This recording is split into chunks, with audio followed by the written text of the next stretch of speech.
específicamente la Carta de las Naciones Unidas, la Carta de la OEA, y, como les dije en algún momento determinado, el aspecto del sistema integral de integración centroamericana.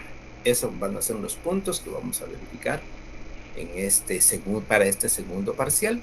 Entonces les pido por favor que haya, diríamos, secuencia de lo que hemos visto ya en las primeras semanas, y ahora pues ya verificarlo en esta séptima semana. La Convención de Viena sobre los Derechos de los Tratados tiene que ver con el derecho de los tratados que vimos, o la clase de los tratados. Y las relaciones diplomáticas, la Convención de Viena sobre las relaciones diplomáticas, también ya verificamos lo que eran los diplomáticos. En este caso, los jefes de misión que vimos, y los jefes consulares, los diplomáticos consulares. Hoy vamos a ver dos convenciones: la Convención de Viena sobre el derecho de los tratados y la Convención de Viena sobre las relaciones diplomáticas. ¿Cuál es el objetivo de la clase? Pues que se conozcan las convenciones de Viena sobre el derecho de los tratados y de Viena sobre las relaciones diplomáticas. Les pido por favor que esto, diríamos así, ya no vamos a tener un libro de texto, diríamos, donde podamos consultar lo que es específicamente estas convenciones. Ahora lo podemos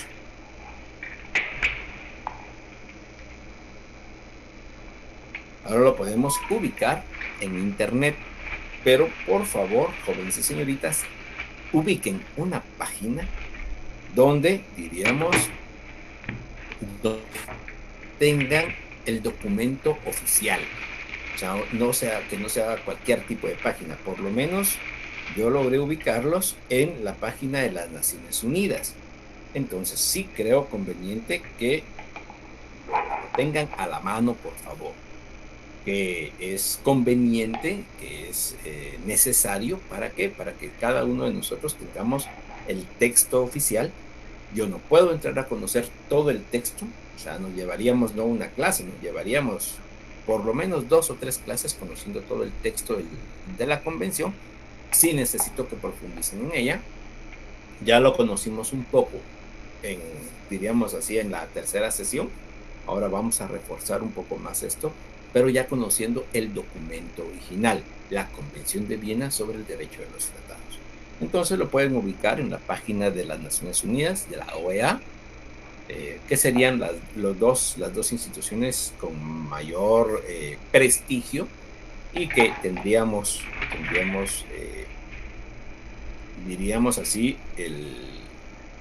la certeza que el documento que estamos bajando de la página pues sea el oficial.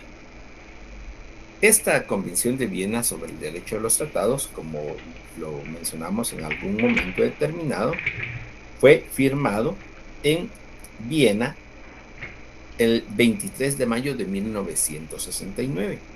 Es específicamente ya esta, diríamos así, es una de las primeras convenciones.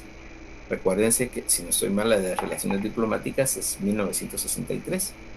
Entonces, pero si ustedes se percatan también, en Viena es donde se han estado firmando este tipo de tratados.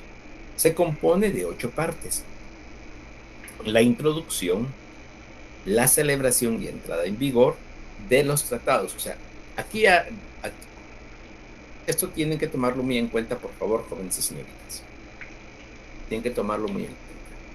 El aspecto de que esta convención rige para todos los tratados que se firmen con posterioridad a la vigencia de esta convención. O sea, este es el marco. Este es el marco donde tienen que llevar a cabo cada uno de los estados, todos los estados miembros, 194 estados miembros de las Naciones Unidas, tienen que establecer que los tratados contengan esto. O sea, no va a ser solamente una convención de relaciones diplomáticas, diplomáticos consulares, Inclusive la Carta de las Naciones Unidas se tuvo que haber basado en esta Convención de Viena sobre el derecho de los tratados. ¿Por qué motivo? Porque en algún momento determinado tienen que tomar el formato que aquí se está dando.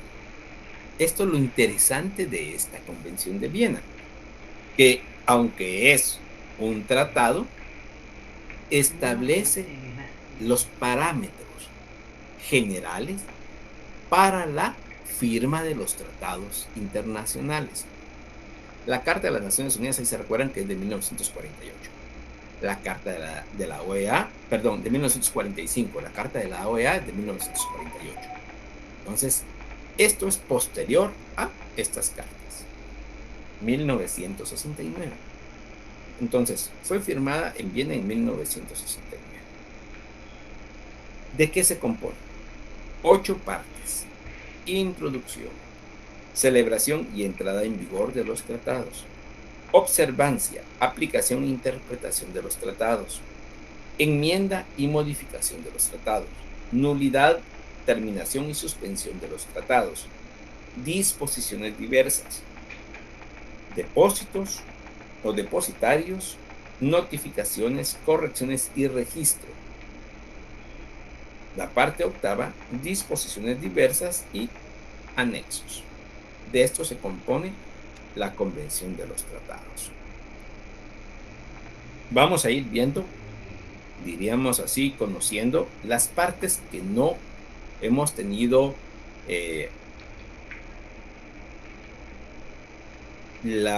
diríamos así, la parte que no hemos visto en lo que es el formato de los tratados. Ahí se recuerdan que vimos de qué se componía cada parte de los tratados en la clase número 3 o en la sesión número 3.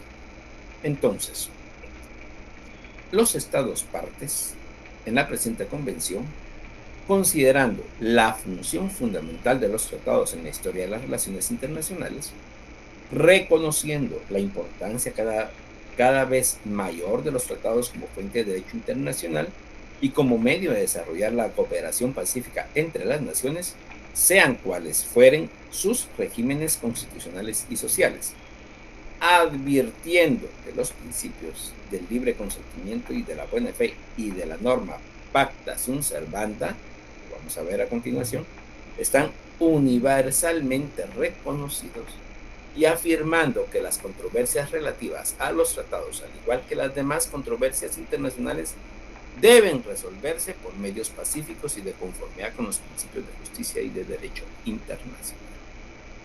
Se emite, han convenido lo siguiente. Parte 1. Tiene una breve introducción. El alcance de la presente convención. ¿Cuál es el alcance? La presente convención se aplica a los tratados entre estados. Ese es su alcance. O sea, des en cuenta, cada tratado emitido después de 1969, si no cumple con estos requerimientos, no se le puede denominar tratado. Hay términos empleados, que no los vamos a entrar a conocer. La irretroactividad de la presente convención. Sin perjuicio de la aplicación de cualesquiera normas enunciadas en la presente convención, a las que los tratados estén sometidos en virtud del derecho internacional independientemente de la convención. Esta solo se aplicará a los tratados que sean celebrados entre estados después de la entrada en vigor de la presente convención con respecto a tales estados. Vamos a verificar en qué momento entró en vigencia esto. Ya lo mencionamos en la clase que corresponde. Parte 2. Celebración y entrada en vigor de los tratados. Estamos hablando a nivel general. Tengo habilitado el Telegram para cuando sea necesario o vayamos viendo si hay alguna duda. Excelente, gracias. No dice quién es, pero dice JZ y ahí la tiene la convención. Es exactamente el modelo que yo tengo también hoy, así que estamos bien. Parte 2. Celebración y entrada en vigor de los tratados. Capacidad de los estados para celebrar tratados. ¿Cuál es la capacidad? Todo estado tiene capacidad para celebrar tratados. Todo estado. O sea, pueden ser bilaterales, o sea, entre dos estados, multilaterales, entre varios estados. Plenos poderes. Para la adopción, la autenticación del texto de un tratado para manifestar el consentimiento del Estado en obligarse por un tratado, se considera que una persona representa a un Estado. Si se presentan los adecuados plenos poderes, o si se deduce de la práctica seguida por los estados interesados o de otras circunstancias que la intención de esos estados ha sido considerar a esa persona representante del Estado para esos efectos y prescindir de la presentación de plenos poderes. O sea, hay dos situaciones: si está la persona debidamente reconocida o si habitualmente ha sido reconocida como el representante de ese Estado, el jefe de la misión diplomática, sea este el embajador, sea este el cónsul, cualquier diplomático de ese Estado debidamente reconocido. Esa es la situación. En virtud de sus funciones y sin tener que presentar plenos poderes, se consideran que representan a su Estado. Los jefes de Estado, o sea, el presidente, los jefes de gobierno, los ministros de Relaciones Exteriores, ya sabemos quién es. Actualmente es Pedro Brolo, si no estoy mal, el ministro de Relaciones Exteriores, para la ejecución de todos los actos relativos a la celebración de un tratado. Los jefes de misión diplomática, ya sabemos quiénes son, para la adopción del texto de un tratado entre el Estado acreditante y el Estado ante el cual se encuentra acreditado. Y los representantes acreditados por los estados ante una conferencia internacional, que esto ya son otras situaciones. Muy bien. Formas de manifestación del consentimiento. ¿Cuáles son las formas de manifestación? Es obligarse por un tratado. El consentimiento es un acto en obligarse por un tratado. Podrá manifestarse mediante la firma, el canje de instrumentos que constituyan un tratado o la ratificación, la aceptación, la aprobación o la adhesión o en cualquier otra forma que se hubiere convenido. O sea, esa es la manifestación del consentimiento. Puede ser la firma, puede ser el canje, puede ser la ratificación, puede ser la aceptación, la aprobación o la adhesión. Ya todos esos términos ya los conocen, ya los ubican ustedes. Entonces, esa es la forma en que se manifiesta cómo se aplica un tratado. Las reservas. ¿Qué son las reservas? Ya lo hemos mencionado y quiero hacer bien porque quiero hacerlo patentizar qué es una reserva, porque es necesario que ustedes conozcan de qué se trata esa situación. Ya lo hemos mencionado. Formulación de reservas. Un Estado podrá formular una reserva en el momento de firmar, ratificar, aceptar o aprobar un tratado o de adherirse al mismo, a menos que la reserva esté prohibida por el tratado. O sea, hay partes en los tratados en los que no se puede reservar. O puede ser que el objeto del tratado no se pueda reservar, si no, no tendría validez. Que el tratado disponga que únicamente pueden hacerse determinadas reservas, entre las cuales no figure la reserva de que se trata. O que en los casos no previstos en los tratados A y B, o sea, lo mencionado anteriormente, la reserva sea incompatible con el objeto y el fin del tratado. Por lo tanto, no se podría hacer la reserva, porque en el momento que se hace la reserva, entonces no tendría razón de ser el tratado, principalmente los bilaterales. Los efectos jurídicos de las reservas. Y de las El objeciones buzón de que las ha reservas. contactado está lleno. Una reserva Lamentamos informarle que que no sea se puede efectiva dejar con un respecto a mensaje en otra este parte en el momento. tratado de conformidad con los artículos 19, 20 y 23. A. Modificará con respecto al Estado autor de la reserva en sus relaciones con esa otra parte las disposiciones del tratado a que se refiere la reserva en la medida determinada por la misma. B.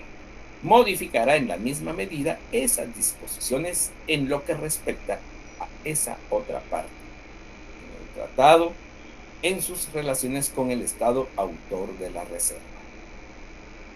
Entonces, 2. La reserva no modificará las disposiciones del tratado en lo que respecta a las otras partes en el tratado en sus relaciones inter se o entre sí.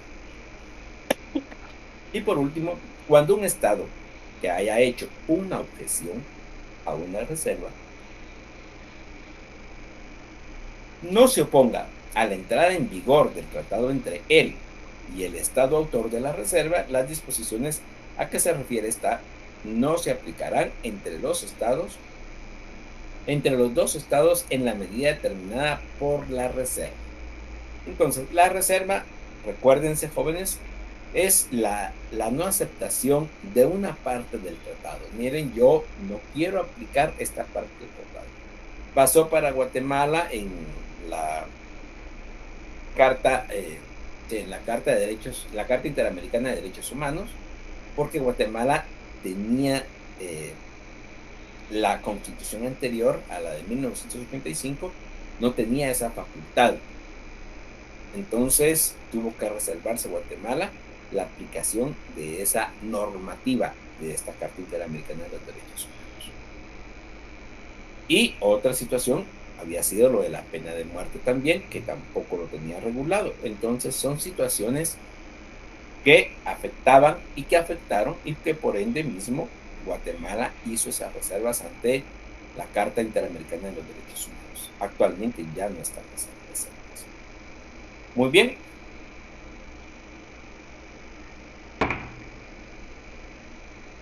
Parte número 3. Observancia, aplicación e interpretación de los tratados.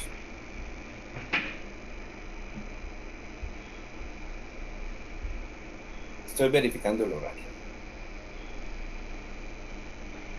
Sección primera, observancia de los tratados. Pacta sunt servanda. Esto es, principio, diríamos así, y principalmente es un latinismo que se utiliza en derecho internacional público. Así como el jus cogens, el pacta sunt servanda, y vamos a ver otro posteriormente. Todo tratado en vigor obliga a las partes y debe ser cumplido por ellas de buena fe. Eso es lo que significa el principio pacta sunt servanda. Todo tratado en vigor obliga a las partes y debe ser cumplido por ellas de buena fe. Eso significa. ¿Y qué significa eso? Pues, o sea, en pocas palabras, ¿qué significa eso? Jóvenes y señoritas, que el principio pacta sunt servanda, o por el principio pacta sunt servanda, la aplicación de los tratados no se puede, diríamos que no se puede retardar. Si un pacto, si un tratado, si un convenio fue firmado y entra en vigor, obliga a las partes y debe ser cumplido por ellas de buena fe. La situación de esto es, si cumple los requerimientos de celebración y entra en vigor, debe de ser cumplido, legalmente hablando. Aquí vienen, si no se cumple el pacto, el tratado, el convenio, la declaración, la convención, entonces el Estado que no lo cumple comete o tiene responsabilidad internacional, que fue el último tema que vimos previo al primer parcial. Entonces, eso es lo que significa el principio pacta sunt servanda. el derecho interno y la observancia de los tratados. Una parte no podrá invocar las disposiciones de su derecho interno como justificación del incumplimiento de un tratado. Esta norma se entenderá sin perjuicio de lo dispuesto en el artículo 46 que vamos a ver a continuación. Entonces no se puede, no es legalmente establecido a través del derecho internacional público que el derecho interno, nuestro derecho, por ejemplo, ordinario, inclusive nuestra Carta Magna, no podrá ser invocado, o no se podrá invocar, no se podrá invocar las disposiciones del derecho interno. ¿Por qué razón? Porque se pueden modificar. Pasó esta situación con la Convención del Lavado de Dinero, con el Tratado de Roma, con la Convención contra la Corrupción. Han sido, diríamos, convenciones últimamente celebradas, estamos hablando últimamente ya casi 20 años, últimamente celebradas y que han puesto en vigor que los estados, en cada uno, ahí sí que de sus estados, deben de ratificarlo. Y si lo ratifican, deben de modificar lo que es el derecho ordinario de cada estado, de cada estado. Por eso mismo entra en vigor estas normativas que ya les informé, el lavado de dinero, contra la corrupción, contra inclusive la extinción de dominio también, y el Tribunal Penal Internacional, aceptar esa jurisdicción del Tribunal Internacional. Muy bien. La irretroactividad de los tratados. ¿Se recuerdan que ya vimos una parte de irretroactividad de la Convención de los Tratados? Ahora vamos a ver la irretroactividad de los tratados a nivel general. Las disposiciones de un tratado no obligarán a una parte respecto de ningún acto o hecho que habrá tenido lugar con anterioridad a la fecha de entrada en vigor del tratado. Para esa parte, ni de ninguna situación que en esa fecha haya dejado de existir, salvo que una intención diferente se desprenda del tratado o conste de otro modo. Entonces, así, claro, a partir de la entrada en vigencia, porque no es necesariamente la celebración y firma del tratado, no, a partir de la entrada en vigencia de cualquier tratado, lo que se firmó o lo que no había sido ratificado de esa fecha para atrás, no tiene vigencia. ¿Cómo así? O sea, no es irretroactivo el tratado. Pero es que ya se acaba de firmar, sí, pero no ha entrado en vigencia. Y ahí se recuerda que para entrar en vigencia, mínimo tiene que ser ratificado por el órgano interno, en este caso, organismo legislativo. Y para eso puede pasar meses, sino que años. ¿Se puede dar? Claro que sí.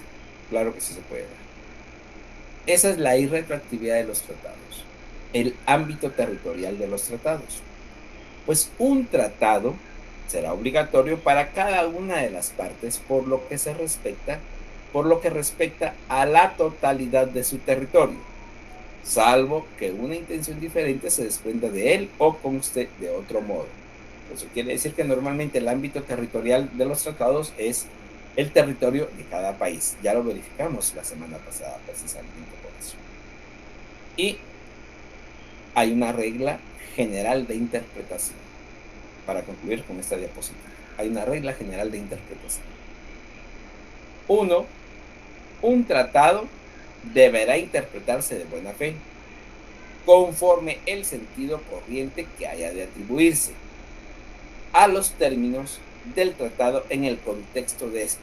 Si se recuerdan, ¿qué significa contexto? ¿Verdad? Porque no es solamente el texto del tratado, sino que todos los documentos que fueron firmados alrededor del mismo. y teniendo en cuenta su objeto y fin. ¿Ok? Entonces, todo eso tiene que verificar. La regla general de interpretación: un tratado deberá interpretarse de buena fe, en primer término.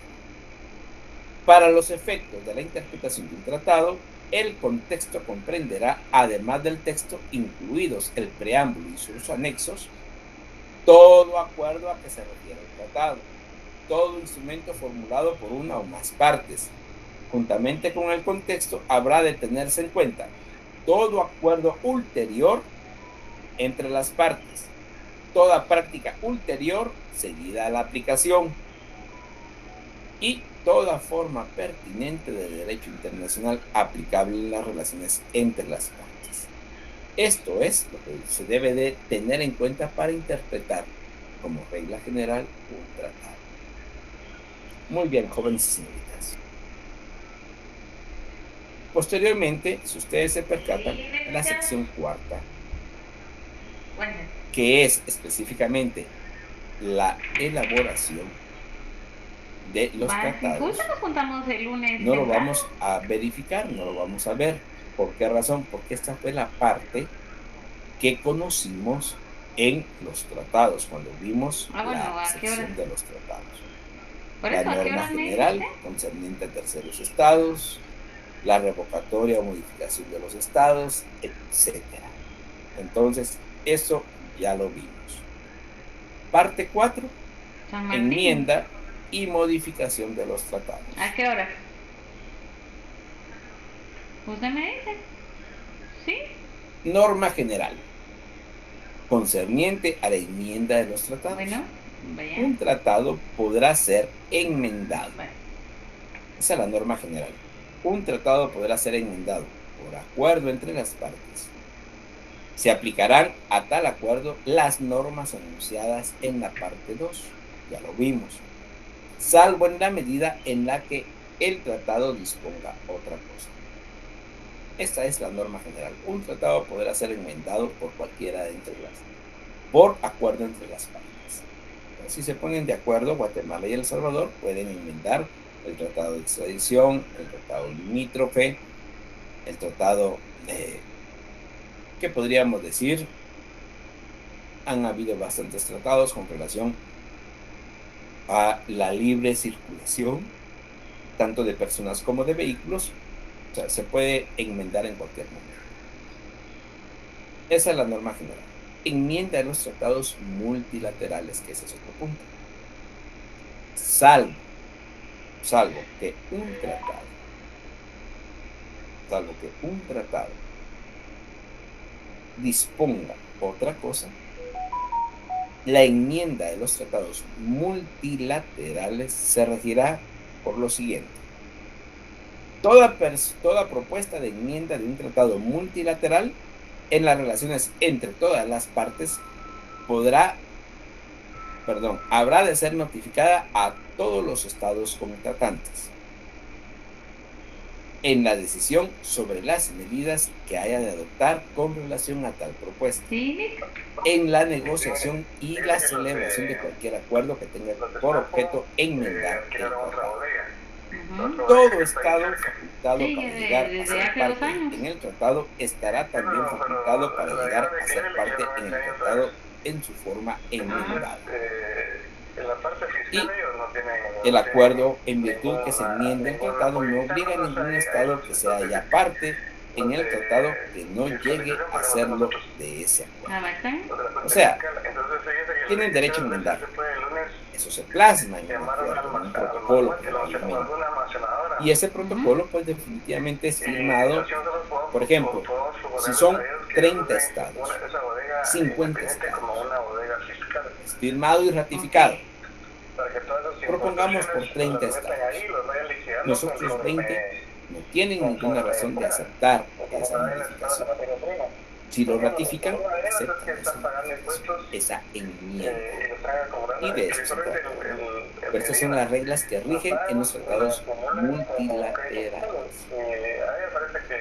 Muy bien. Una decisión así les podría ayudar a ellos a mejorar su flujo. La parte 5 Ya lo entendí. de la nulidad, Que terminación, averiguemos cómo se hace suspensión de la una, aplicación de los qué requisitos tratados. son para las Así a bodegas nivel fiscales. general. De la Tenemos palabra. exactamente 10 Ujú. minutos para verificar estos puntos. Podríamos preguntarle Validez a y una continuación almacenadora. en vigor de los Podríamos tratados. preguntarle ¿Qué es esto? eh, Pues la qué validez de un puede hacer el tratado gobierno o ayudar del a las consentimiento de almacenadoras un Estado en a autorizar obligarse una por almacenadora. un tratado Pero bien complicado. no podrá ser Ujú. impugnada, sino mediante la aplicación de la presente convención. O sea, la impugnación de la entrada en vigor y de la validez de un tratado no puede ser impugnada, Ah, ya. salvo Ser una lo que como se sucursaliza. establece en este Una tratado como tu de costarita la que Convención sea de Viena propiedad y control sobre el de, derecho de los control tratados. de estampo, pero con Por ello alguien, mismo se establece con alguien claramente. de esa almacenadora, porque los de las almacenadoras Muy bien. tienen su delegación de las ahí, Los aduanas. tratados Ujú. En las que almacenadoras, están cada vez que vayan a en meter mercadería oposición o a meter, de una norma lo pueden hacer imperativa de derecho siempre y cuando se internacional presente general, alguien de jus aduana, ¿verdad? cogens. Exactamente. Es nulo todo Va, voy a tratado llegar que el lunes. en el momento de su Sí, celebración en marzo, esté en oposición con una norma imperativa del derecho internacional ¿Va, está general. bien? ¿Qué es entonces el jus cogens? Pues es una norma imperativa del derecho internacional general. ¿Cómo así? O sea, lo que sucede es que la aplicación de la normativa del derecho internacional es general. Por ejemplo, existe la Carta Internacional de las Naciones Unidas, existe la Declaración Universal de los Derechos Humanos, existe la Organización de Estados Americanos. Son normativas de derecho internacional que ningún Estado debidamente reconocido por la comunidad internacional puede violentar una de esas normativas. Si lo hace, está ahí sí que en oposición con una norma imperativa de derecho internacional general. Cualquier norma, y a eso se le denomina el jus cogens. Por lo tanto, es nulo todo tratado que en el momento de su celebración esté en oposición con una norma imperativa de derecho internacional general. Para los efectos de la presente convención, una norma imperativa de derecho internacional general es una norma aceptada y reconocida por la comunidad internacional de los Estados, en su conjunto, como norma que no admite acuerdo en contrario y que solo puede ser modificada por una norma ulterior de derecho internacional general que tenga el mismo carácter. Entonces, eso es el jus cogens. Por ejemplo, la igualdad de los tratados, la igualdad de los estados, la soberanía de los estados. Quien violente la soberanía de los estados está violentando una norma de derecho internacional debidamente aceptada. Entonces está violentando o es nulo todo tratado que violente una norma de derecho internacional generalmente aceptada. El derecho a la vida, el derecho a la salud, el derecho a una familia, la soberanía de un Estado, cualquiera de estas normas. De eso se trata el jus cogens.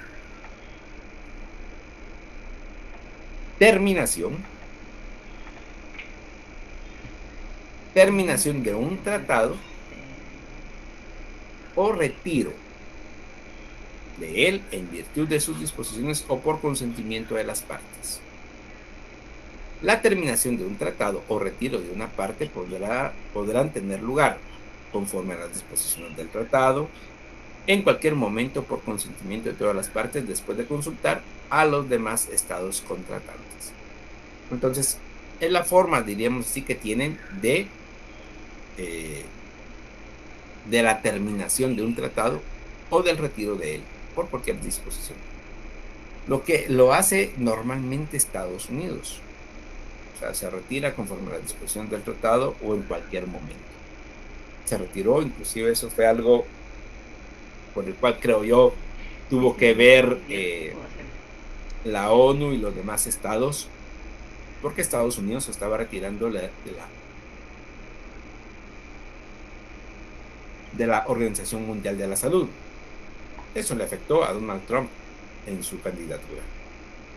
Entonces se dan estas situaciones. Procedimiento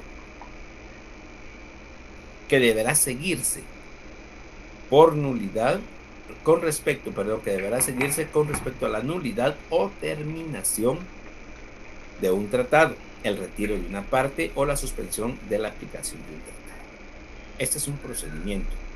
Está en el numeral 65 de esta convención y establece la parte que, basándose en las disposiciones de la presente convención, alegue un vicio de su consentimiento en obligarse por un tratado o una causa para impugnar la validez de un tratado, darlo por terminado, retirarse de él o suspender su aplicación, deberá notificar a las demás partes de su pretensión. En la notificación habrá de indicarse la medida que se proponga adoptar con respecto al tratado y las razones en que ésta se funde. Eso lo hizo Estados Unidos con relación a la OMS. Si después de un plazo, que salvo en casos especiales de urgencia, no habrá de ser inferior de 3 meses contados desde la recepción de la notificación, ninguna parte ha formulado objeciones, la parte que haya hecho la notificación podrá adoptar en la forma prescrita en el artículo 67 la medida que haya propuesto. Si por el contrario cualquiera de las partes ha formulado una objeción, las partes deberán buscar una solución por los medios indicados en el artículo 33 de la Carta de las Naciones Unidas. Ya lo vamos a ver en un momento. Y nada de lo dispuesto en los párrafos precedentes afectará a los derechos o a las obligaciones de las partes que se deriven de cualquiera disposiciones en vigor entre ellas respecto de la solución de controversias. Esto es el procedimiento para retirarse. Simplemente presentar diríamos así, su oficio, su nota, pero como mínimo con 3 meses de anticipación. Mínimo. Contados a partir de la recepción de la notificación. Si no hay objeciones, pues se puede retirar, puede dar por terminado, puede anular el convenio. Pero si hay una objeción, tienen que avenirse las partes, tienen que ponerse de acuerdo. ¿Cuáles son las consecuencias de la nulidad? La terminación o la suspensión de la aplicación de un tratado. Pues sus consecuencias. Primero, es nulo un tratado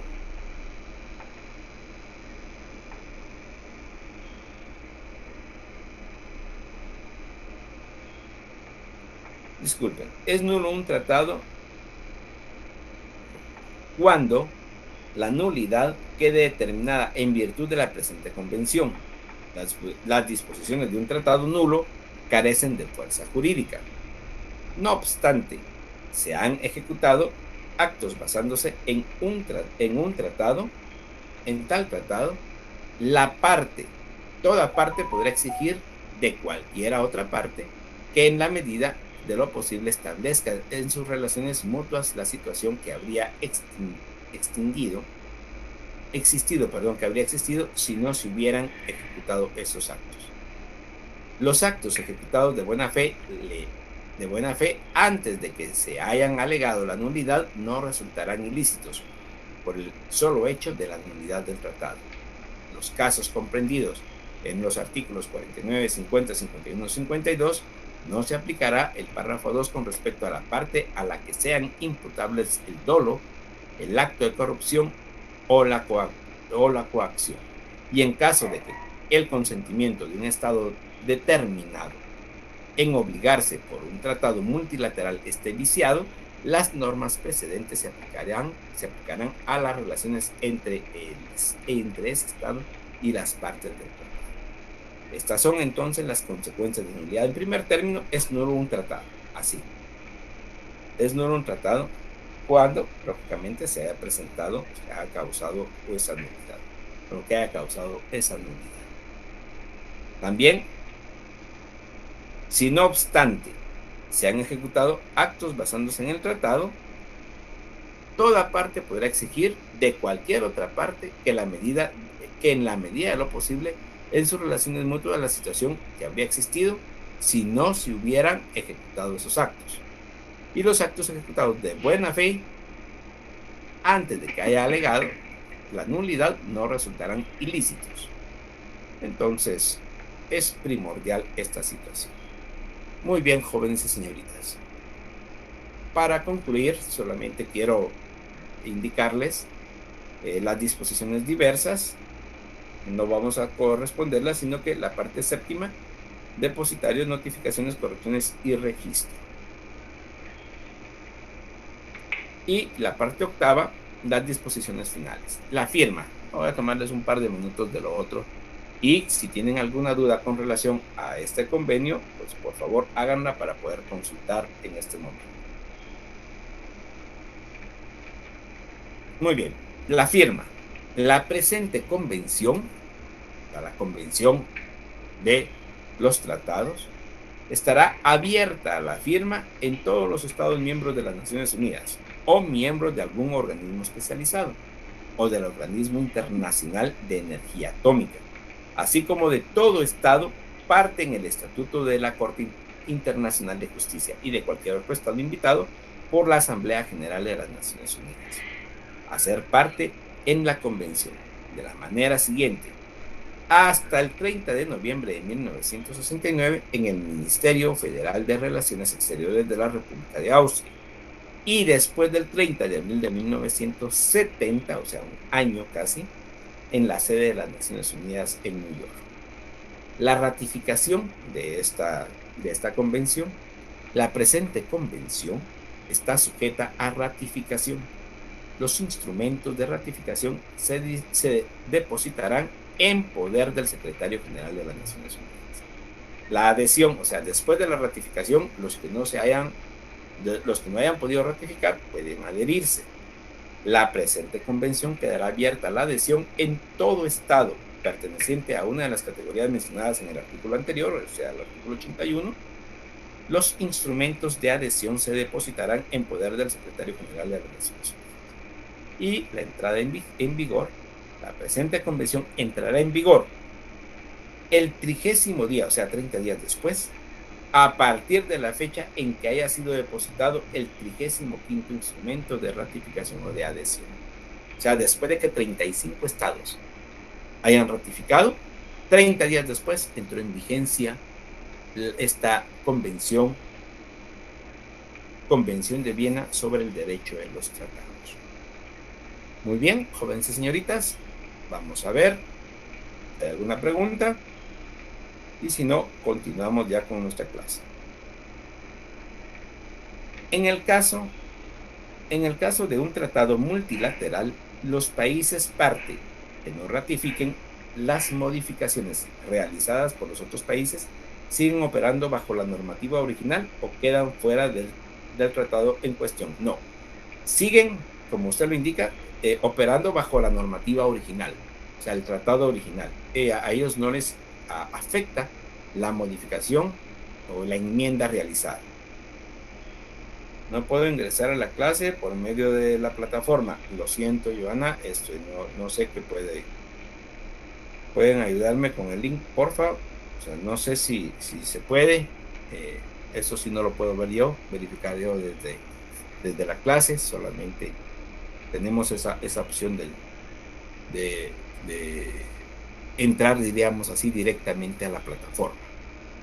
Entonces, ahí si no, si alguien le puede ayudar, excelente.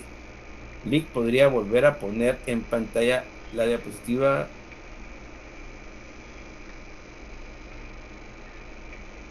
clic, podría volver a poner en pantalla la diapositiva número, por favor, de lo anterior, me imagino yo. Entonces, no sé si hay algo más. Ya le enviaron allí el link, si no estoy mal. Muy bien. Mientras tanto, por favor, jóvenes, ubiquemos la Convención de Viena sobre el derecho de los tratados. Esta es mucho más corta. Convención de Viena sobre las relaciones diplomáticas. Por favor. Muy bien, voy a cambiar ya porque ya se nos va haciendo hora. Tengo más o menos 30 minutos para poder dar a conocer esta Convención de Viena sobre el derecho, sobre las relaciones diplomáticas. En primer término, jóvenes y señoritas, esta convención, aparte de que es mucho más pequeña, tiene, ¿qué sería? 50 artículos, 53 específicamente.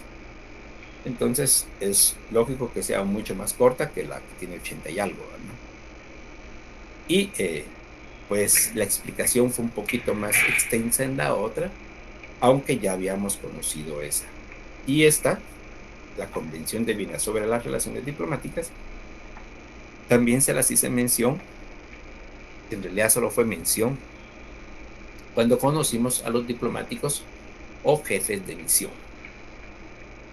Allí es donde tuvimos que conocer esta Convención de Viena sobre las relaciones diplomáticas. Esta fue firmada el 18 de abril de 1961. O sea, es previa a la Convención de Viena sobre el derecho de los tratados de 1969.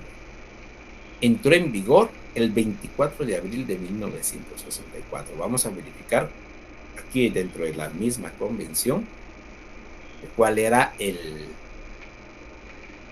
requisito previo para que entrara en vigor. En primer término, los estados partes en la presente convención, teniendo presente que desde antiguos tiempos los pueblos de todas las naciones han reconocido el estatuto de los funcionarios diplomáticos, teniendo en cuenta que los propósitos y principios de la Carta de las Naciones Unidas relativos a la igualdad soberana de los estados, al mantenimiento de la paz y de la seguridad internacionales y al fomento de las relaciones de amistad entre las naciones, estimando que una convención internacional sobre relaciones, privilegios e inmunidades diplomáticos contribuirá al desarrollo de las relaciones amistosas entre las naciones, prescindiendo de sus diferencias de régimen constitucional y social. Han convenido lo siguiente. Ahí sí que no vamos a ver todos los artículos, como ustedes ya lo pueden verificar aquí en la presentación. Vamos a ver artículos puntuales que nos van a servir. No quiere decir que no tengan que conocer toda la convención, por favor. Ustedes deben de profundizar en toda la convención. Yo les voy a dar los artículos que creo son los más importantes en esta Convención de Viena sobre las relaciones diplomáticas, pero no todos. Entonces también hay anexos, por favor, verifíquenlos. El artículo 2 indica establecimiento de relaciones diplomáticas. El establecimiento de relaciones diplomáticas entre estados y el envío de misiones diplomáticas permanentes se efectúa por consentimiento mutuo, o sea, porque las dos partes se ponen de acuerdo. Acaban de iniciar, y esto no les miento porque esto acaba de ser y lo acaban ustedes de verificar. Espero que hayan visto noticias, es importante eso. Guatemala desde hace muchos años ha tenido relaciones diplomáticas con Rusia, pero hasta con la situación de esta pandemia y con las relaciones establecidas con la firma del contrato para las vacunas Sputnik 5, Rusia decidió entablar una relación diplomática y mandar una delegación, un embajador y tener pues una embajada en Guatemala. Entonces eso se acaba de dar. Estamos hablando de un mes, 2 meses. El establecimiento de relaciones diplomáticas entre Guatemala y Rusia, o la Confederación de Repúblicas Rusas.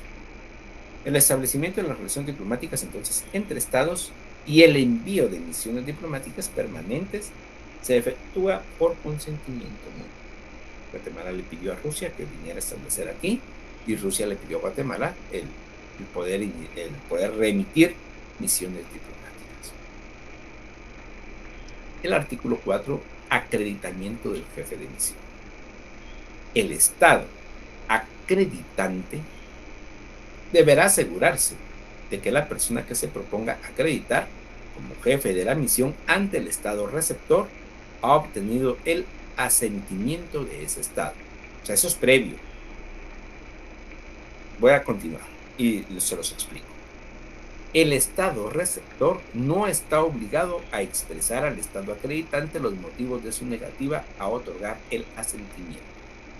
¿Qué quiere decir el asentimiento? Diríamos así, ¿verdad? Como quien dice, ¿qué significa esa palabra? Diplomáticamente, jóvenes y señoritas, el Estado receptor, por ejemplo Guatemala, tiene que dar la aceptación, y eso es por escrito, tiene que dar la aceptación. Por ejemplo, ahorita con este ejemplo que les estoy proponiendo de Rusia.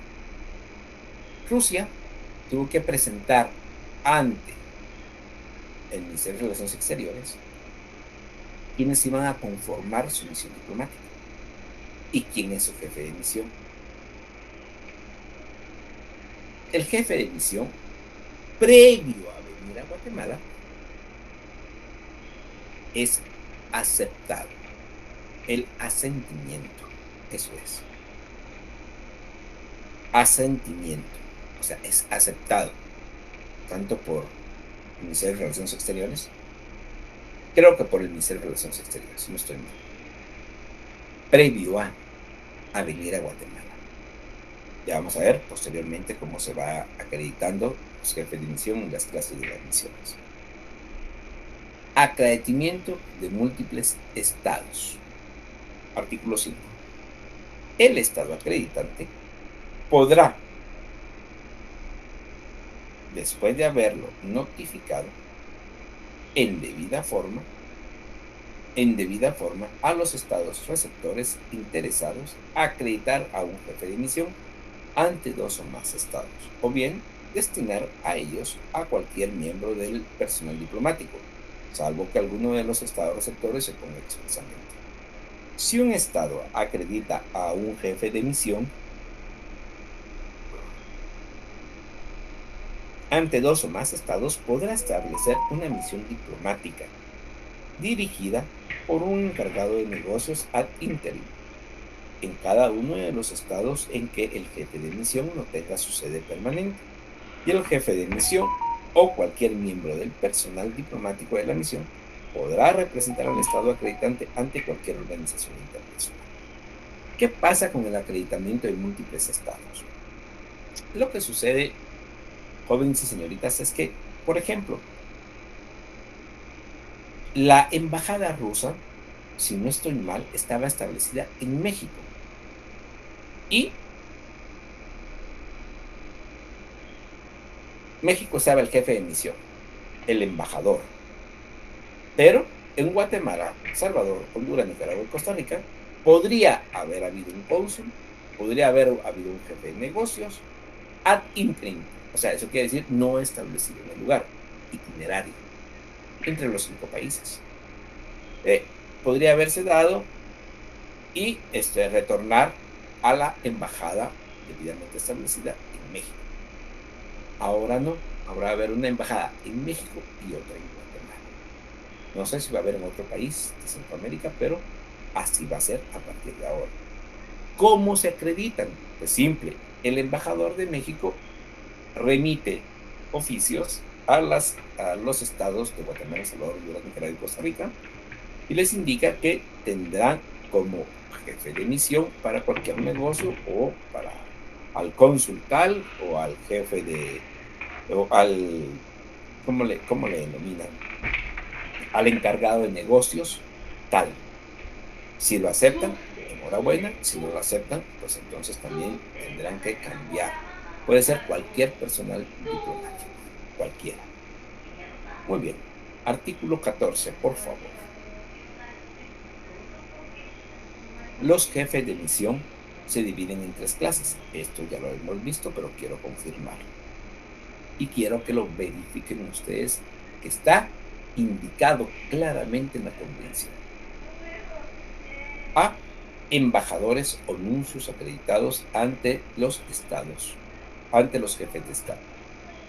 Y otros jefes de misión de rango equivalente. B. Enviados, ministros e internuncios acreditados ante los jefes de estado. Y C. Encargados de negocios acreditados ante los ministros de Relaciones Exteriores. 2. Salvo por lo que respecta a la procedencia y a la etiqueta, no se hará ninguna distinción entre los jefes de misión por razón de su clase. En primer término, los embajadores y los nuncios acreditados. O otros jefes de misión de rango equivalente, no indica cuáles. Los enviados, los ministros y los internuncios, en segundo término. Y en tercer término, los encargados de negocios acreditados ante los ministros de Relaciones Exteriores. Estas son las clases de misión debidamente establecidas en esta Convención de Viena sobre las relaciones diplomáticas. Y vamos a concluir esta diapositiva con el artículo 22, los locales de misión. Esto es algo interesante de conocer. 1. Los locales de la misión son inviolables. Los agentes del Estado receptor, estamos hablando de Policía Nacional Civil, estamos hablando de Ejército de Guatemala, estamos hablando del Ministerio Público, estamos hablando del personal de la Secretaría, o de las AAS, como se denomina, Secretaría de Análisis Estratégico. O sea, todos los, por eso mismo no les pone un nombre específico, indica claramente, los agentes del Estado receptor no podrán penetrar en ellos sin consentimiento del jefe de misión. Sin el consentimiento. El Estado receptor tiene la obligación especial de adoptar todas las medidas adecuadas para proteger los locales de la misión contra toda intrusión o daño y evitar que se turbe la tranquilidad de la misión o se atente contra su dignidad. Y 3. Los locales de la misión, su mobiliario y demás bienes situados en ellos, así como los medios de transporte de la misión, vehículos, naves, aeronaves, no podrán ser objeto de ningún registro, requisa, embargo o medida de ejecución. Eso lo establece claramente esta convención. Y esto va para todos los diplomáticos en todo el mundo. Los que sean parte de las Naciones Unidas. En este momento, como ya lo vimos la semana pasada, 194 miembros. Parte 2. Artículo 23. Impuestos y gravámenes. Esto también es importante. ¿Por qué razón? Porque no puede dársele, o sea, esto es reciprocidad. Esto es parte de la reciprocidad de todos los estados. Escuchen. El estado acreditante, o sea, Guatemala en este caso, y el jefe de la misión están exentos. Perdón, el estado acreditante es Rusia, el estado receptor es Guatemala. El estado acreditante, Rusia, en el ejemplo que pusimos, y el jefe de misión, el embajador, el agente de negocios, perdón, le voy a dar bien el nombre,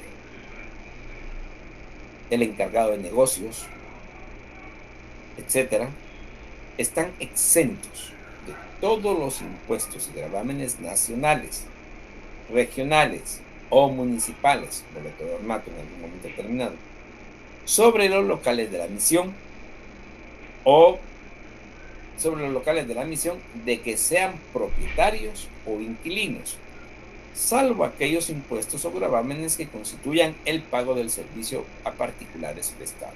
O sea, por ejemplo, el IVA lo tienen que pagar, el IVA sobre la renta, si es que lo rentan, o si lo compran, el IVA sobre la compra. Entonces, se tiene que pagar. La exención fiscal a que se refiere este artículo no se aplica a los impuestos y gravámenes que, conforme a las disposiciones legales del Estado receptor, Guatemala, ahora sí, están a cargo del particular que contrate con el Estado acreditante o con el jefe de la misión. Por ejemplo, lo que ya les indiqué, el IVA sobre la renta, sobre la compra, pero también, por ejemplo, contratan personal. Entonces, tienen que hacerle la retención, si hay que hacerlo en algún momento determinado, o en algún momento determinado pagar las prestaciones a que tienen derecho, pagar el seguro social o tenerles un seguro específico. Esto es lo necesario en impuestos y gravámenes. Los archivos y documentos de la misión. Los archivos y documentos de la misión son siempre inviolables, donde quiera que se haya. O sea, no se pueden tocar los archivos o documentos de la misión, donde quiera que se encuentren. Inclusive, si tienen el sello diplomático, ¿qué es el sello diplomático? O sea, la bandera, el escudo, algún documento de alguna embajada, no se pueden tocar los documentos. Son inviolables. Eso es algo muy importante. Artículo 29. Agente diplomático. La persona del agente diplomático es inviolable. Repito, la persona del agente diplomático es inviolable. Voy a concluir el artículo y les indico de qué se trata. No puede ser objeto de ninguna forma de detención o arresto. El Estado receptor le tratará con el debido respeto y adoptará todas las medidas adecuadas para impedir cualquier atentado contra su persona, su libertad o su dignidad. La persona del agente diplomático es inviolable. Es uno de tantos, ya vimos varios de los derechos que tienen los diplomáticos en el Estado receptor. Y este es otro. O sea, no puede haber detención o arresto de un agente diplomático si él demuestra con identificación específicamente que es personal, así, personal, de una embajada de un país exterior debidamente acreditado en Guatemala. No se le puede retener, no se le puede detener, no se le puede arrestar, no se puede hacer retén para violentar su vehículo, su casa, sus archivos y su persona. Así, en total, todo lo que gira alrededor del agente diplomático es inviolable. Artículo 31. El agente diplomático, inmunidad de la jurisdicción penal. Esto es algo también importantísimo. Inmunidad de la jurisdicción penal. El agente diplomático gozará de inmunidad de la jurisdicción penal del Estado receptor. Gozará también de inmunidad de su jurisdicción civil y administrativa, excepto si se trata de una acción real sobre bienes e inmuebles particulares radicados en el territorio del Estado receptor, a menos que el agente diplomático los posea por cuenta del Estado acreditante para los fines de la misión, y de una acción sucesoria en la que el agente diplomático figure a título privado o en nombre del Estado acreditante como ejecutor, testamentario, administrador, heredero o legatario de una acción referente a cualquier actividad profesional o comercial ejercida por el agente diplomático en el Estado receptor, fuera de sus funciones oficiales. El agente diplomático no está obligado a testificar. El agente diplomático no podrá ser objeto de ninguna medida de ejecución, salvo en los casos previstos en los incisos B, A, B y C del párrafo anterior, o sea, cuando sean cuestiones testamentarias o cuando sean cuestiones reales de bienes inmuebles. Y con tal de que no sufra menoscabo de inviolabilidad de su persona o de su residencia. Y la inmunidad de jurisdicción de un agente diplomático en el Estado receptor no le exime de la jurisdicción del Estado acreditado. O sea, jóvenes y señoritas, la inmunidad de la jurisdicción penal es total. No tiene derecho a testificar, no tiene la obligación de testificar, no se le puede detener, no se le puede arrestar y goza de inmunidad penal, civil y administrativa. Todo tipo de inmunidad. Si ustedes se percatan, no la laboral. Pues entonces, si contratan, tienen derecho a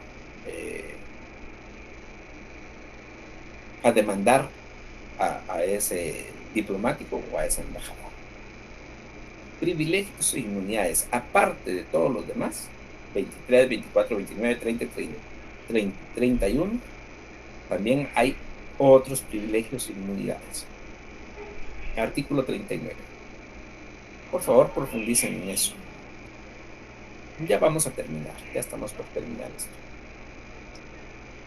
Toda persona que tenga derecho a privilegios e inmunidades gozará de ellos desde que penetre en el territorio del Estado receptor, o sea, Guatemala, para tomar posesión de su cargo o si se encuentra ya en ese territorio desde que su nombramiento haya sido comunicado al Ministerio de Relaciones Exteriores o al ministerio que se haya convenido.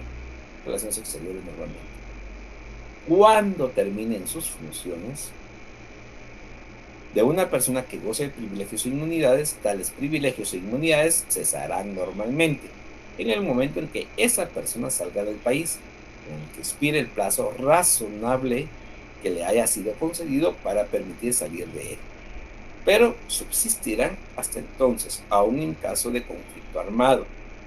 Sin embargo, no cesará la inmunidad respecto de los actos realizados por tal persona en el ejercicio de sus funciones como miembro de la misión.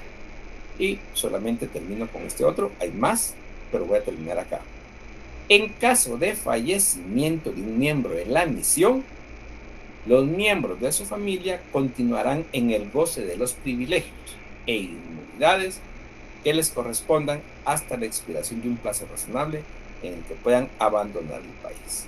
Eso es importante. Inclusive muchos diplomáticos traen a sus familias a vivir a Guatemala y las familias también gozan de esas inmunidades y por ello mismo se los hago mencionar.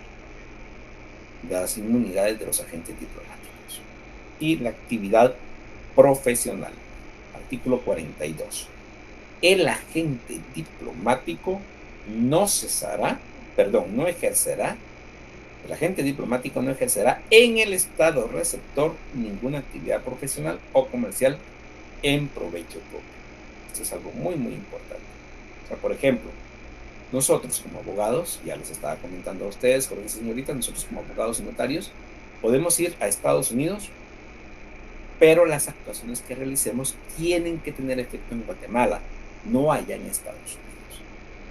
Bueno, a contrario censo, un abogado estadounidense, no puede venir a litigar a Guatemala.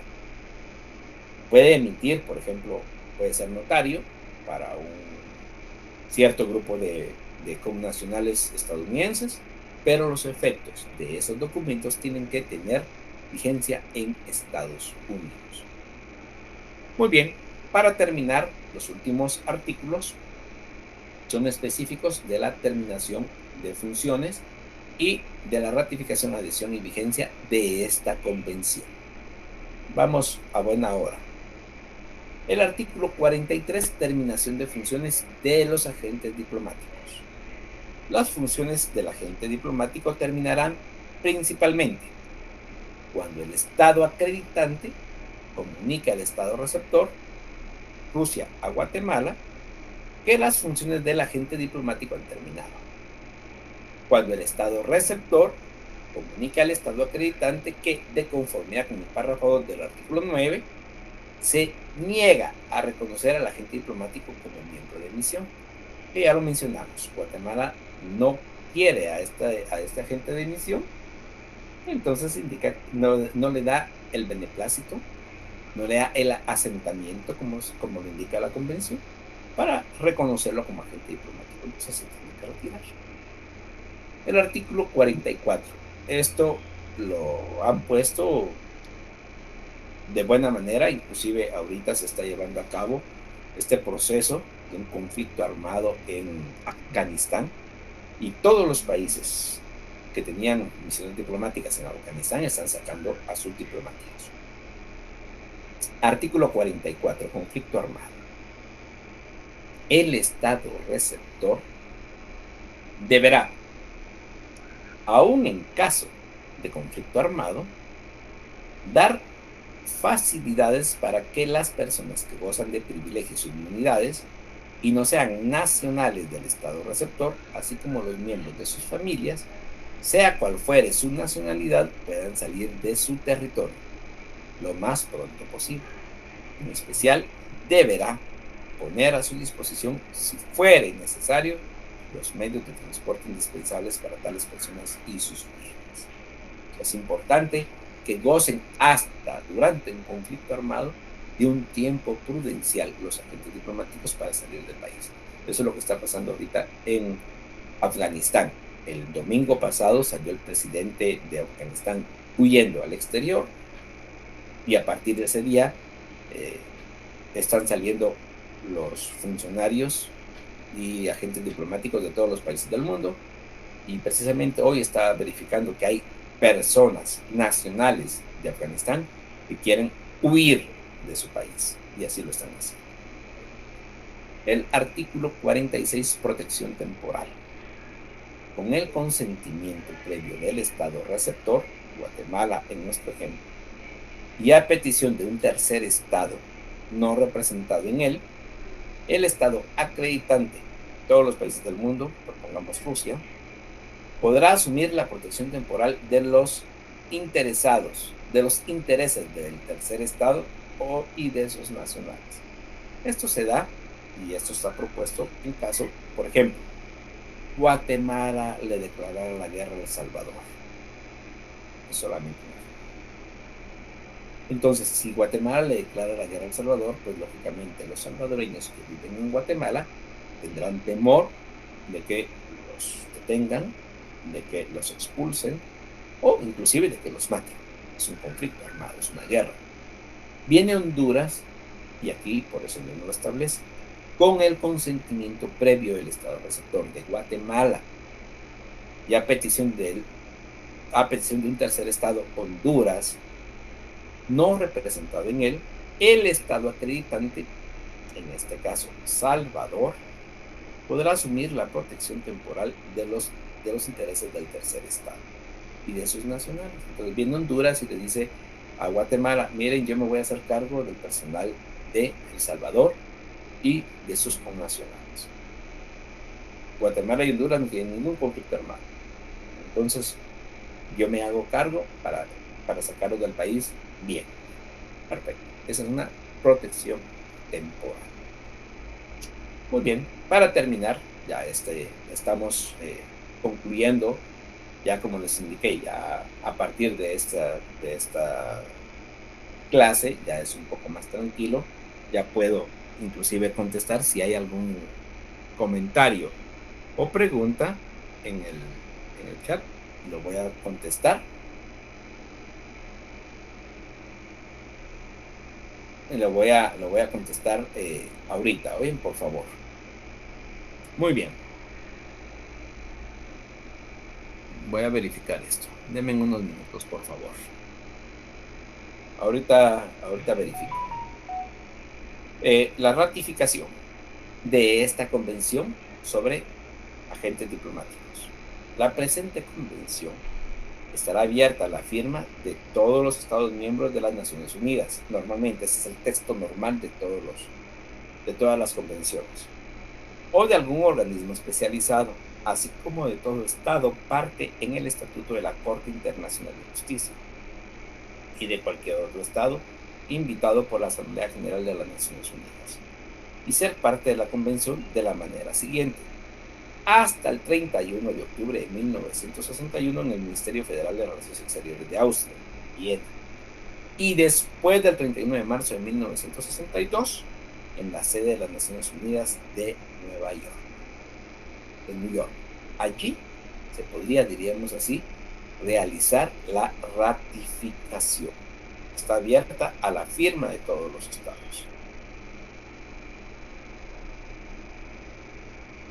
El artículo 50. La presente convención quedará abierta a la adhesión de los estados pertenecientes a alguna de las 4 categorías mencionadas en el artículo 48, que ya lo vimos. Los instrumentos de adhesión se depositarán en poder del Secretario General de las Naciones Unidas. Y la vigencia, artículo 51. La presente entrará en vigor el 30º día, o sea, 30 días después, a partir de la fecha en que haya sido depositado en poder del Secretario General de las Naciones Unidas el 22º, o sea, 22 instrumento de ratificación o de adhesión. Para cada estado que ratifique la convención o se adhiera a ella, después de haber sido depositado el 22º instrumento de ratificación o de adhesión, la convención entrará en vigor el 30º día a partir de la fecha en que tal estado haya depositado su instrumento de ratificación o de adhesión. Entonces, esta es la ratificación, adhesión y vigencia de la Convención de Viena sobre las relaciones diplomáticas. Hay un protocolo facultativo sobre la adquisición de nacionalidad. Hay una Convención de Viena, protocolo facultativo de la jurisdicción obligatoria para la solución de controversias. Eso es todo. Son 2 anexos más. Y la Convención de Viena sobre el derecho de los tratados tenía varios anexos más. Déjenme confirmar. Se me había olvidado indicarlos. ¿Tenemos tiempo para hacerlo? Sí, hay varios anexos. No, solo un anexo, tío. Entonces, ahí estamos, jóvenes y señoritas, la Convención de Viena sobre el derecho de los tratados y la Convención de Viena sobre las relaciones diplomáticas. Muy bien, vamos a darle respuesta. Si hay alguna pregunta, tenemos unos minutitos. Y si no, pues damos por concluida nuestra clase con las preguntas correspondientes a la semana número 7.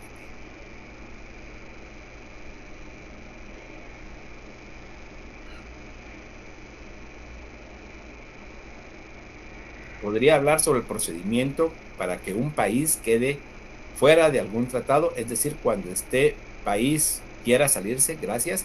Lo vimos, en la Convención de los Tratados, específicamente en la nulidad, terminación y suspensión de los tratados, la parte número 5. Específicamente le daban la autorización, diríamos así, al país específicamente de concluir su participación, diríamos así, en un tratado. Específicamente es el numeral 54. Terminación de un tratado o retiro de él en virtud de sus disposiciones o por consentimiento de las partes. La terminación de un tratado o retiro de una parte podrá tener lugar conforme a las disposiciones del tratado o en cualquier momento por consentimiento de todas las partes, después de consultar a los demás estados contratantes. Entonces se puede hacer, o sea, no es un proceso específico, sino que es una petición del estado específicamente que se quiere salir, ¿verdad? Vic, ¿puede volver a explicar el artículo 3 de cuál de las 2 convenciones, por favor, sobre relaciones diplomáticas? Un minuto.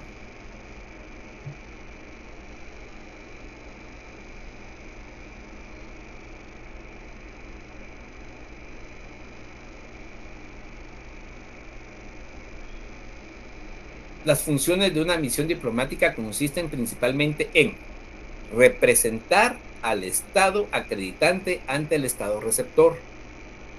Proteger, esto ya lo habíamos visto, recuerdo yo cuando vimos los agentes diplomáticos, el representar al Estado, el proteger a los nacionales en el Estado receptor y de enterarse por todos los medios lícitos de las condiciones de los estados receptores, medios lícitos, no ilícitos, y comunicarlo al estado acreditante. ¿Qué le pasa al país en donde un agente diplomático por descuido o por cualquier razón sea, por ejemplo, asesinado o que sufra de algún tipo de violencia? Ya lo vimos con relación a las responsabilidades internacionales. Entonces tiene varias responsabilidades y en algún momento determinado sí tiene, diríamos así, responsabilidad y pues inclusive puede destituir a funcionarios públicos por haber permitido el que una persona, un agente diplomático haya sido asesinado o le hayan violado sus derechos. Eso es lo máximo, o sea, o juzgar a estas personas. Digo una pregunta, en el agente diplomático goza de inmunidad penal y comete un hecho considerado delito en el país receptor, ¿qué país lo juzga? El país acreditante, o sea, su país.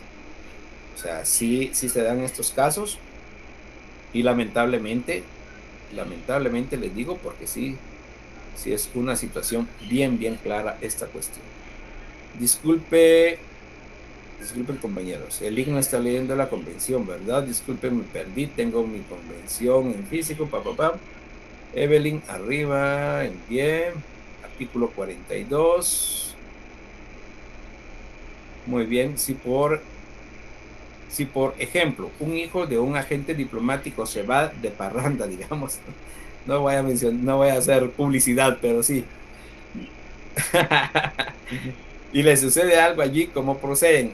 Como ya se los indiqué, o sea, en cualquier lugar del estado receptor, sea un lugar diríamos así, de compartimiento, un restaurante, cualquier tipo de lugares, si le cometen algo, hay responsabilidades. Ahora, si esta persona comete algún delito, por ejemplo, un asesinato, miremoslo desde un punto de vista así extremo. Por ejemplo, comete un asesinato, entonces Guatemala tiene que pedir que sea juzgado, pero en el país. Rusia, por ejemplo, México, El Salvador, Honduras, Guatemala no lo puede juzgar. Lick, ¿por cuánto tiempo dura la inmunidad de un agente diplomático en un país receptor? Hasta que terminen sus funciones, como ya lo informé. La terminación de funciones, artículo 43. Lick, ¿en qué condiciones queda Afganistán según estos convenios? Malísimo, inclusive los van a sancionar. Ya pidió ¿cómo se llama?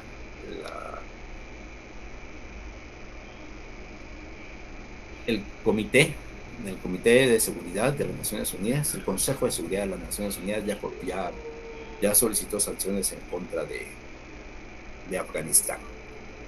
Lick, ¿un abogado no puede ejercer en otro país aunque está autorizado con visa? ¿O sí? No puede. Por ejemplo, como ya les estaba informando en lo que es el artículo de la profesión, de la aplicación de la profesión, uno puede actuar, por ejemplo, yo como abogado y notario puedo actuar principalmente en notariado. Y lo hacen algunos compañeros, y se los digo de una sola vez, si alguien lo quiere hacer, puede hacer. Se gradúan y se van a Estados Unidos, Los Ángeles, Houston, Texas. Hay mucha gente guatemalteca, California. Hay mucha gente guatemalteca, entonces vienen y necesitan un mandato que tenga vigencia en Guatemala. Entonces van y realizan el mandato. Lo remiten a Guatemala, pero como es notario guatemalteco y como es notario está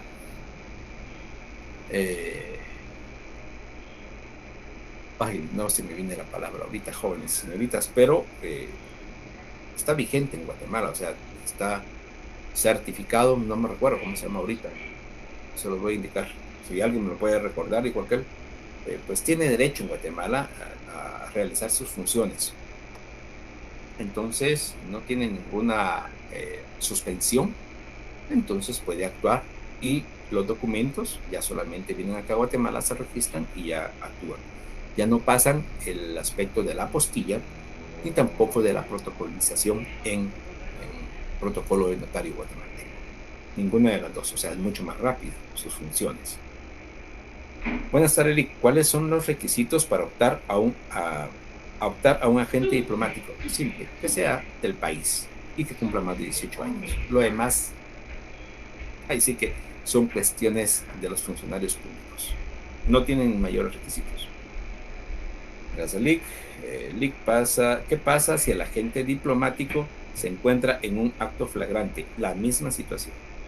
No pueden ser arrestados, no pueden ser detenidos, tienen que ser remitidos a su embajada. Nada. Es que lo vieron disparando.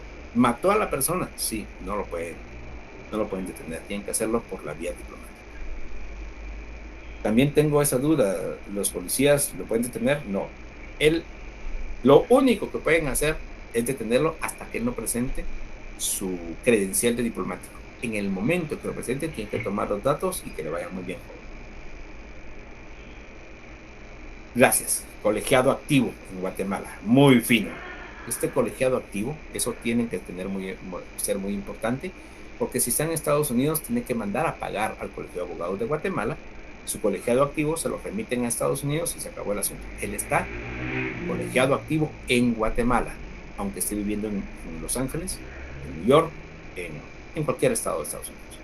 Pero los documentos que haga allá, escrituras, mandatos, tienen que tener vigencia en Guatemala. Puede hacer algún contrato allá en Estados Unidos que tenga vigencia en Estados Unidos. Una compra-venta de una casa, si es tan fácil. Una compra-venta de una casa allá en Estados Unidos, no. Pero es que es notario, es abogado. Sí, pero acreditado en Guatemala, no en Estados Unidos. Esos son otros 20 pesos. Ahí lo platicamos otro día. Si el agente diplomático... Ay, disculpen, pero es que esas preguntas son tremendas ustedes. Ya voy a terminar, ya me pasé el tiempo. Si el agente diplomático embaraza a una persona, así se tiene que indicar, fuera de matrimonio, esta persona y su futuro bebé quedan protegidos por la inmunidad si el agente lo confirma o hasta que se compruebe. O sea, por ejemplo, si el agente diplomático no se quiere casar con la persona, tiene que hacerlo por escrito, que esta persona, que el bebé, digamos así, que el bebé de este agente diplomático es su hijo. Si lo quiere reconocer, hasta que nazca y sea reconocido. Entonces, estas son las situaciones, diríamos así, que se pueden dar. Muy bien, ahí estamos. Gracias, jóvenes y señoritas, por esta muy buena conversación. Me gustó. Vamos a tener que dar, yo pensé con 10 minutos era suficiente, ya me di cuenta que nos pasamos. Semana número 7, pregunta 1. ¿Qué indica la Convención de Viena sobre el derecho de los tratados con relación al principio pacta sunt servanda? 2. ¿Cuál es la norma general concerniente a la enmienda de tratados?